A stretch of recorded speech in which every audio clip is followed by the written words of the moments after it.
Today is the M3 MacBook Pro and M3 iMac launch day. I did place an order when the official, announcement happened of these machines, but it was for an M3 Max version, and that one's not available yet. So I'm actually in New York City right now, and I went all the way out to the Grand Central Station Apple Store. It's a beautiful store, amazing staff there. Shout out to them. And I picked up an M3 Pro Space Black model so that we can run a few benchmarks, kind of see where that is in terms of performance, and of course, check out the new Space Black color. All right, just got back from the Apple Store. Shout out to the staff at the Grand Central Station Apple Store in New York City. It's a fantastic store. Never been there. Really, really cool. You should definitely check it out. And the staff there was really, really cool. They were super helpful. And so we're going to unbox the brand new M3 MacBook Pro. This is the M3 Pro variant because we actually did order an M3 Max, a 16-inch, but it has not arrived yet. But also there hasn't been a whole lot of benchmarks and tests surrounding the M3 Pro model. Some have been speculating that that might be on purpose. Apple sent out to reviewers a lot of M3 Max versions. Perhaps that's just more of the impressive performance increases compared to the M3 Pro over the M2 Pro. So let's just check it out. We'll run a couple of benchmarks and see where this machine stands. Before we unbox it though, let's see which model this is. So this is the 18 gig of RAM version with with a 1 terabyte SSD, and it's got a 12-core CPU and an 18-core GPU. It is the 14-inch. Again, we will have coverage on the M3 Max, which should be pretty exciting in terms of its performance, but let's unbox this. There we go. And I'm excited to check out the Space Black in person. It is already a lot darker than I anticipated. Let's listen to this. Yeah, this is a fantastic color. When I first saw Apple showcase this at the event, I was like, that just looks like a slightly darker space gray, which I guess is pretty accurate, but it's a lot darker than you anticipate. Definitely from the PR shots, it's a lot darker. But I'm really digging this. It's supposed to be more fingerprint resistant, and I can say that's pretty accurate. I'm getting my fingerprints all over it, and it's like kind of dissipating, and you really can't tell. I think this looks incredible. I am a huge fan of this. Really love it. Real quick, inside of the box, you also get some, regulatory information, guides, but rumors were pointing that, it's not really rumors, we saw other unboxings, but yes, you do get black stickers. So that's pretty cool.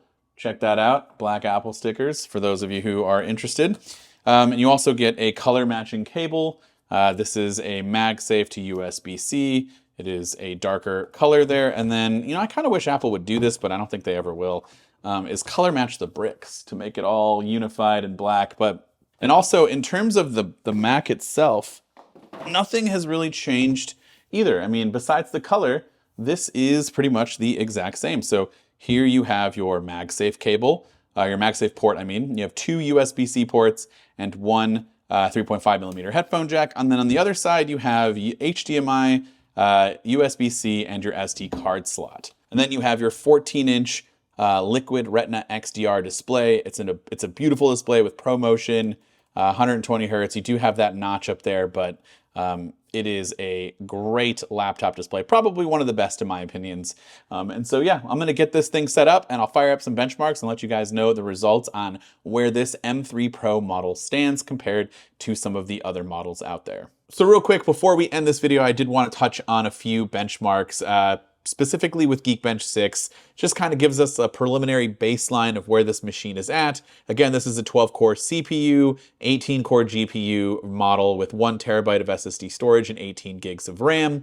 I ran Geekbench 6, and the scores that we got were 3,085 for single core and 15,155 for multi-core. Now, if you go over to the benchmarks for Mac, in single core, now this is the data that has been collected by Geekbench, and apparently it was last updated 11 hours ago, but an Apple M2 Max chip at 3.7 gigahertz with 12 cores of CPU and 30 GPU cores is right around 2,800. So according to this is actually off the charts and would kind of rank as the top score.